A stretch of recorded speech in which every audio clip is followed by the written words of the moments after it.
اعوذ باللہ من الشیطان الرجیم، بسم اللہ الرحمن الرحیم۔ جو شخص بستر پر لیٹے تو یہ 10 دعائیں پڑھے۔ سب سے پہلی دعا ہے لا الہ الا اللہ، لا الہ الا اللہ، اس دعا کو 3 مرتبہ پڑھنا ہے۔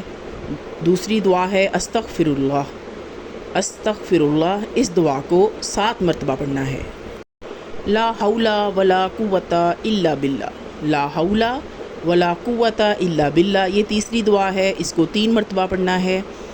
چوتھی دعا ہے لا الہ الا ہوا حلیم الکریم، لا الہ الا هو الحلیم الکریم، اس دعا کو بھی 3 مرتبہ پڑھنا ہے۔ پانچویں دعا ہے رب اغفر لی ذنوبی، رب اغفر لی ذنوبی، اس کو 7 مرتبہ پڑھنا ہے۔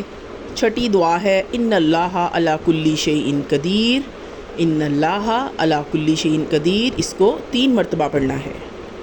ساتویں دعا ہے اللہم باسمک اموت و احیا، اللہم باسمک اموت و احیا، اس دعا کو بھی 3 مرتبہ پڑھنا ہے۔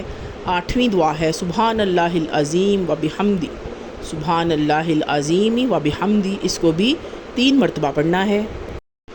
نویں دعا ہے یا ارحم الراحمین، یا ارحم الراحمین، اس کو بھی 7 مرتبہ پڑھنا ہے۔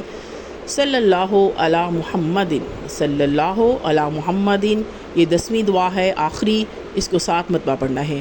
جو شخص رات کو بستر پر لیٹتے وقت یہ 10 دعائیں پڑھے گا، انشاءاللہ تعالیٰ اللہ تعالیٰ اس پہ اپنا خاص کرم فرمائیں گے، اس کی پوری رات عبادت میں گزرے گی۔ اس طرح کی مزید ویڈیو کے لیے میرے چینل کو لائک کریں، سبسکرائب کریں۔ السلام علیکم ورحمۃ اللہ۔